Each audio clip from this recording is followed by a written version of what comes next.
Hello dear learners, welcome to the My DENNY Form 2 Literature in English classroom. I am your literature assistant for today, Mr. Enoch Christian. I'll be taking you today in literature in English. But before we do this, I want you to know that this lesson sets out to attain certain objectives. Therefore, at the end of this lesson, you should be able to differentiate the literary genres and their writers, how they are called. Identify and explain the different elements of literature. And lastly, use literary devices in the right context. Dear learners, we'll begin our lesson straight away by looking at our following focus on the review of basic literary concepts. What is literature? The branches of literature, the elements of literature using this approach, and the literary devices. We'll start with this. What is literature? Good. I know some of you are thinking right now. Remember, literature, we say, is an imaginative work of art that sets out to teach, entertain, and showcase the custom, culture, and traditions of people all over the world. The most important words here are that it entertains, teaches, and showcases. It shows other, it exposes what? The custom and tradition. Custom and tradition of people all over the world. You discover that based on this, some of us are able to read books that talk about other countries, about customs, about traditions, about religions, all thanks to literature. So this makes us to see that literature is quite very important. And for us to therefore continue with this, we should be able to understand that what? Literature, just like any other subject, is subdivided. Today you will be noting that literature is subdivided into branches. And another name for these branches, we call them genres. The genres of literature. Talking about the genres, therefore, we would quickly use this diagram for illustration. We call it the literature tree. This illustrative diagram shows us literature having its branches. We call it branches or genres.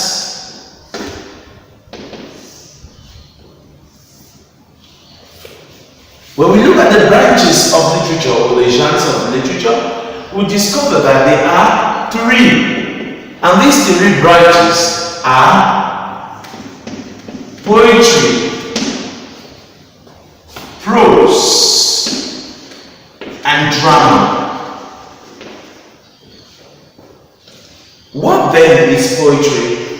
Poetry is the spontaneous overflow of powerful emotions that is recollected in perfect tranquility. What do I refer? Poetry stems the power of imagination in writing, the creative and imaginative form of writing in stanzas and verses or lines.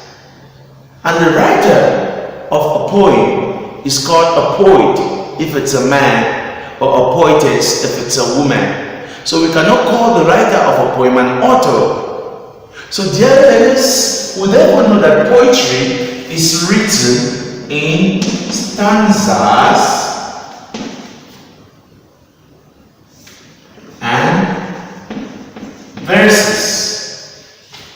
And the writer of a poem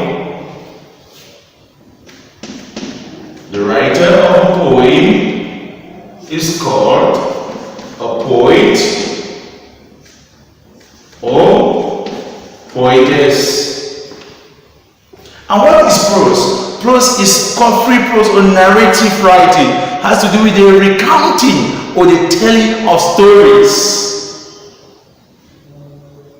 in a well-organized, structured form using different techniques in order to suit the reader's interest. And prose is written in chapters and paragraphs. And we are told that the writer of prose, the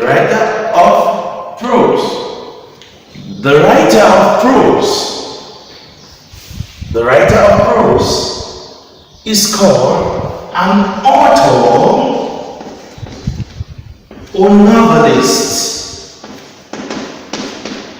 Is called an author or novelist. If it is a woman, she may be addressed as an authoress.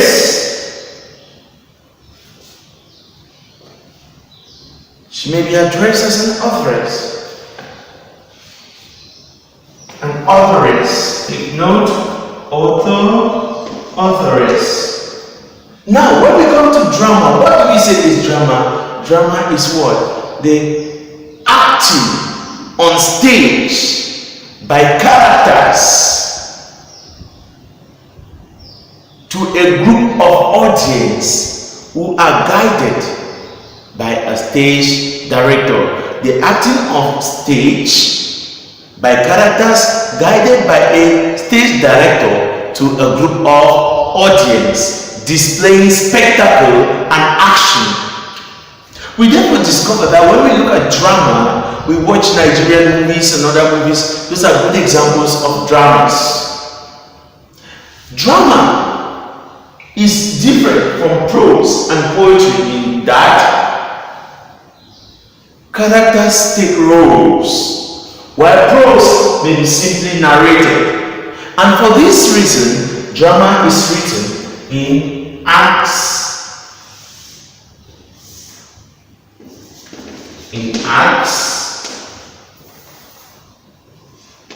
And scenes. And the writer of a drama is a dramatist,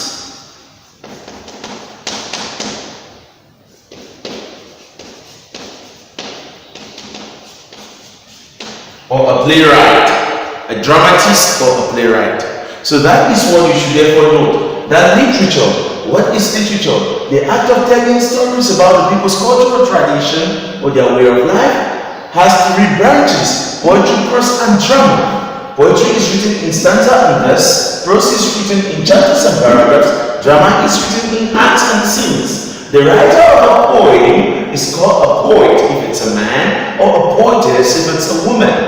The writer of prose is called an author or a novelist, and if it's a woman, it's an authoress. And prose is written in chapters and paragraphs. Drama, on the other hand, is written in acts and scenes, and the writer of drama is a dramatist or a playwright. Dear learners, with this in mind, we will now move to the next aspect of our lesson, the elements of literature.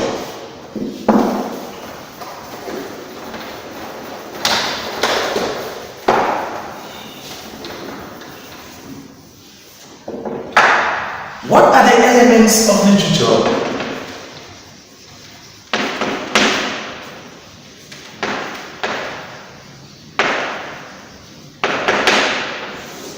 These are the backbone or the flesh that literature is built. Without these things, there is no literature. They can be, you can use the password PCTS square as your memory way, because for PCTS square, we're talking about the plot, the characters, the themes, the setting, and the style. So dear learners, let's first of all begin today with setting. Setting of a story. A setting of a story refers to the place and the time that an action occurs. The where and the when an action occurs. The setting could be psychological if it's in the brain. It could be physical, also known as geographical, as well as it could be historical. Historical setting takes us to a particular time in history. When we look at setting, we should take note of the fact that the setting also influences the writer's intention. The next thing after the setting, we look at the plot. The plot has to do with the way events, the sequence of events in the story. The events could move from the beginning to the middle and to the end, or it could even start at the end before continuing to the middle.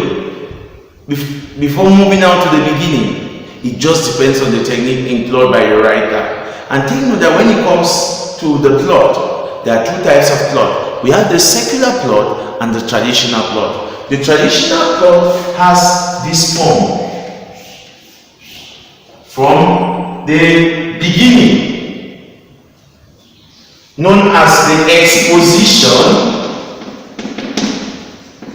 to the rising action, and over here we have what we call the climax or the peak, and then we have the falling action where the events are coming down, and then finally we call it denouement or resolution, which tells us how the story ends and if good characters are punished and all that. This is a traditional plot, while the secular plot, the traditional plot is also known as the linear. While the secular plot shows how events move from one place, and even at the middle things are still the same. There is no change in the way events are moving, the secular plot. And take note that we equally may have episodic plots, which you find in series, which you watch today, like the inner, like the others. Discover this episode is shown after the next episode for you to better understand. And after the plot of a story, my dear learners, we move to the theme. What is a theme?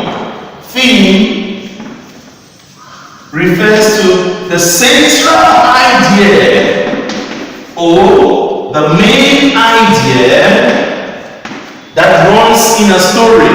It could be love as the main idea. It could be sadness. It could be death. It could be war. It could be conflict. It could be agony, pain. So the theme is very important in your understanding of literature. After the theme, we have the style. But before talking about the style, I want to talk about the characters, also known as characterization.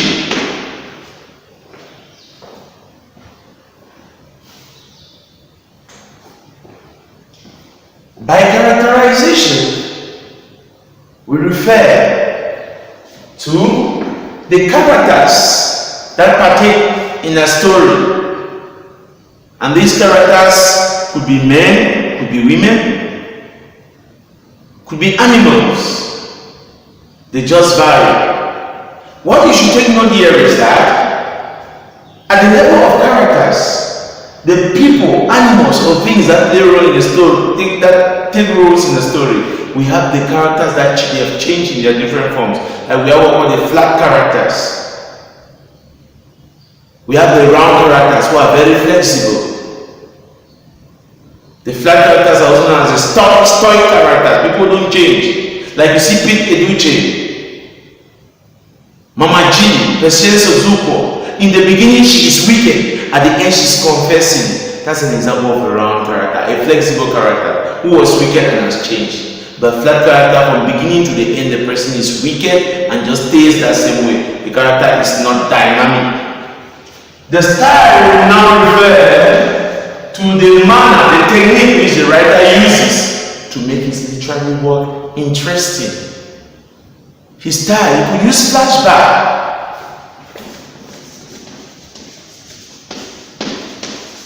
He could use coincidence.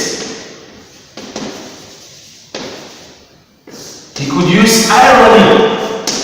He could use humor to make us laugh. He could use imagery and many others. Vivid description. That is how the style is used. Dear learner, literary devices, these are the techniques that the writer uses to make his piece of work wonderful.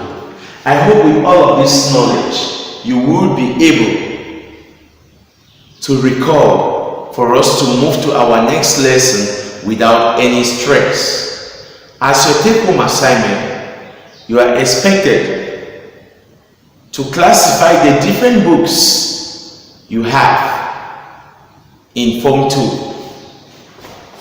You make a table, and on that table, you put drama, prose, poetry, and you tell me the name of the book which falls under drama, that which falls under prose, and that which falls under poetry. That is your homework. And the second part of your homework will be for you to build notes based on what I have said, defining the setting, the plot, the themes, characters, and style. That is enough to make me see if you really recall what you had done in class and what I've just revised with you. Thank you, dear learners, and hope to meet you in the next lesson. Love you all. Stay safe, for Corona is real.